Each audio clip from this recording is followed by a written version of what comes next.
What if a football stadium could change an entire city's future? In the heart of Chicago, a revolution is brewing, a project so ambitious it's being compared to building 3 Disneylands side by side. A vision so bold that it sparked fierce debates among politicians, economists, and die-hard football fans alike. For decades, the Chicago Bears have played in the shadow of their own history, confined to an aging stadium that's become more museum than modern sports venue. But now, plans for one of the most expensive and technologically advanced stadiums in sports history promise to redefine not just how we watch football, but how stadiums integrate with urban landscapes. The price tag? A staggering $4.7 billion, more than the GDP of 40 countries. The journey to this moment hasn't been straightforward.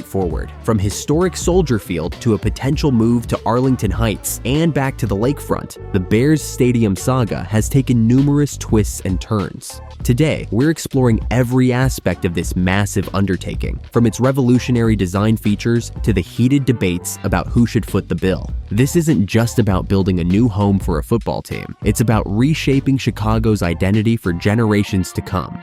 Like every season, one that hope lives and exists, and everyone is ready to go. To understand why this new stadium matters so much, we need to look at where the Bears have been. Soldier Field, the team's current home, stands as an iconic landmark rich in Chicago history. Built in 1924 for $13 million, about $240 million in today's dollars, it wasn't originally designed for NFL football. The Bears wouldn't move in until 1971, after playing at Wrigley Field for nearly 50 years. Soldier Field has undergone numerous renovations over the decades. The most significant came in 2003, when the stadium received a complete overhaul that created what many critics dubbed the mistake on the lake. The modernized interior placed inside the historic neoclassical facade drew comparisons to a UFO crash landing on ancient ruins. That renovation also reduced seating capacity to just 61,500, making it the smallest stadium in the NFL. The limited capacity has hampered the Bears' ability to generate revenue compared to teams with newer, larger venues. The open design also creates brutal conditions during Chicago's notorious winters, with wind cutting through the stadium and temperatures dropping to bone-chilling levels.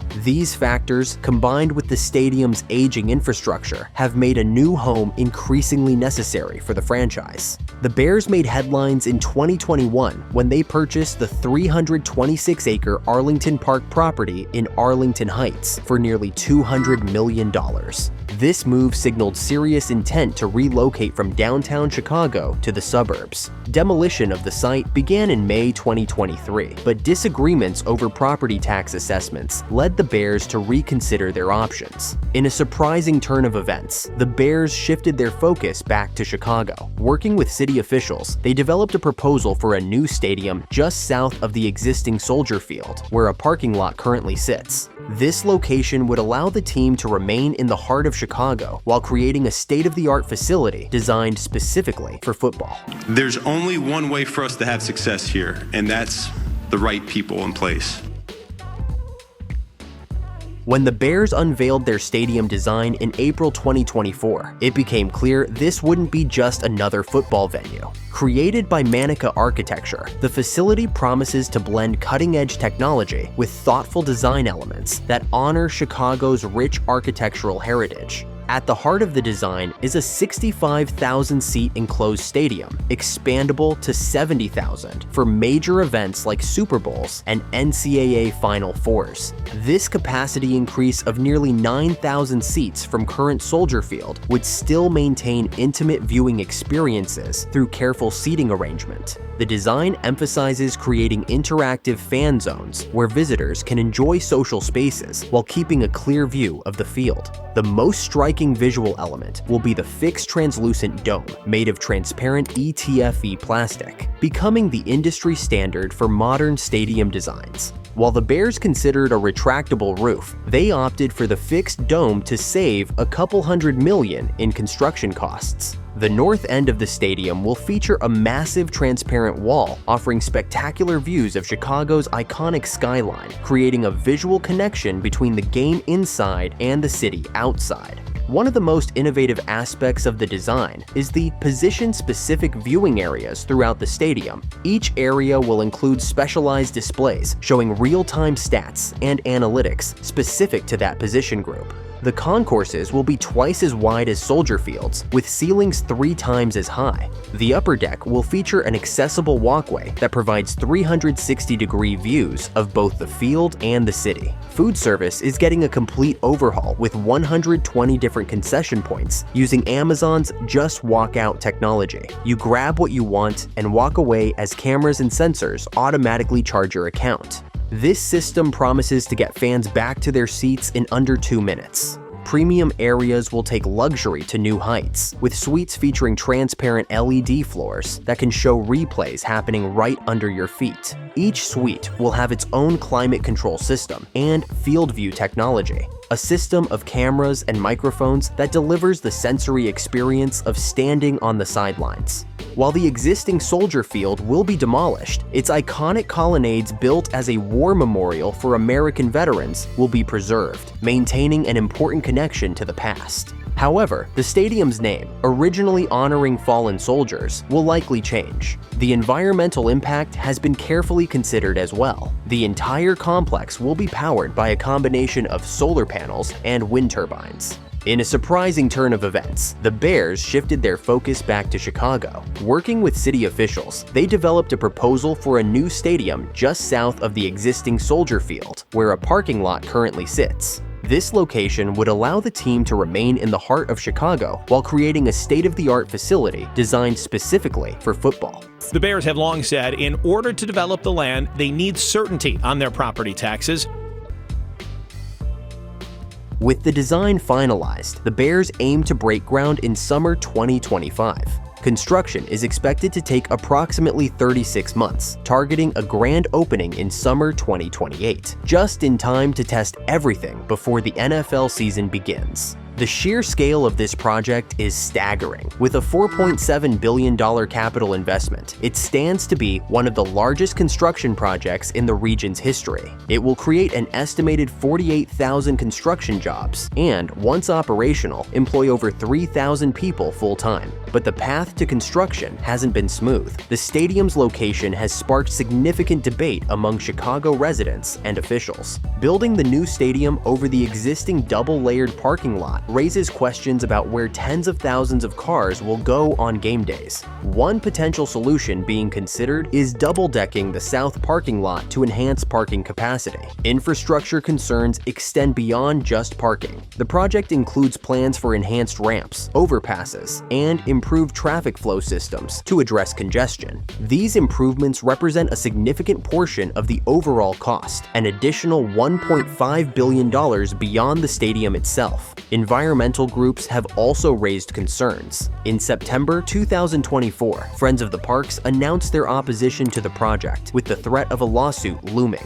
They worry about the impact on public lakefront access and the precedent of allowing substantial private development on what has traditionally been protected public land. Perhaps the most significant controversy surrounds the stadium's name. While Soldier Field has deep historical significance as a memorial to American veterans, the new facility will likely bear a corporate sponsor's name, a common practice in modern stadium financing, but one that disconnects from the memorial aspect of the original. Despite these challenges, Bears president Kevin Warren has expressed optimism that construction can begin as planned in 2025. The organization is actively working with community groups and government officials to address concerns and make adjustments where necessary. Expect to hear a final answer over the Bears' property tax appeal on Arlington Park. When it comes to the financial details, the numbers are as impressive as the stadium itself. The facility alone is projected to cost $3.2 billion, with the Bears covering approximately 72%, or around $2.3 billion through private financing and a $300 million loan from the NFL. The remaining $900 million funding gap has become the center of intense debate. The Bears have proposed extending bonds with the Illinois Sports Facilities Authority, ISFA, for another 40 years, funded by an existing hotel tax. This approach would avoid implementing new taxes, making the proposal more palatable to the public. However, the $3.2 billion estimate doesn't include the additional $1.5 billion for infrastructure improvements, new ramps, overpasses, utilities, and other necessary developments. These costs would likely fall to taxpayers, potentially bringing the total public contribution to $2.4 billion, the highest ever for a stadium by a significant margin. Political support has been divided. Chicago Mayor Brandon Johnson has shown strong backing for the project, highlighting the economic benefits and job creation. However, Illinois Governor J.B. Pritzker has voiced significant opposition, pointing to a recent rejected stadium proposal in Kansas City as evidence that taxpayers are increasingly reluctant to subsidize privately owned sports teams. Pritzker insists on seeing demonstrable and tangible benefits to the taxpayers of Illinois before supporting such a significant public investment. This stance reflects growing skepticism about stadium economics. Recent studies have consistently shown that sports venues deliver minimal economic benefits to local communities, with public subsidies disproportionately favoring team owners. The Bears have begun exploring private equity as an alternative funding source, which could potentially reduce the amount required from taxpayers. One important distinction in the proposal is that the stadium would be publicly owned rather than directly controlled by the team. While the Bears would still gain most of the benefits, public ownership adds a layer of oversight and gives taxpayers a stake in the project. The economic projections for the completed stadium are substantial. The Bears claim it will generate $456 million annually for the local economy and create thousands of permanent jobs. Beyond economics, the project includes 14 acres of new athletic fields and recreational park spaces, giving Chicago's youth, especially those from underserved areas, safe places to play and get involved in sports. As we look to the future, the question remains, is this ambitious vision worth the massive investment? Will this $4.7 billion project deliver on its promises to transform Chicago's lakefront and provide lasting benefits to the community? Or will it join a long list of taxpayer-funded stadiums that fail to live up to their economic hype? The clock is ticking toward that projected 2025 groundbreaking, with both supporters and opponents making their voices heard. The coming months will determine whether this bold vision becomes reality or remains just another ambitious plan that never reached the end zone.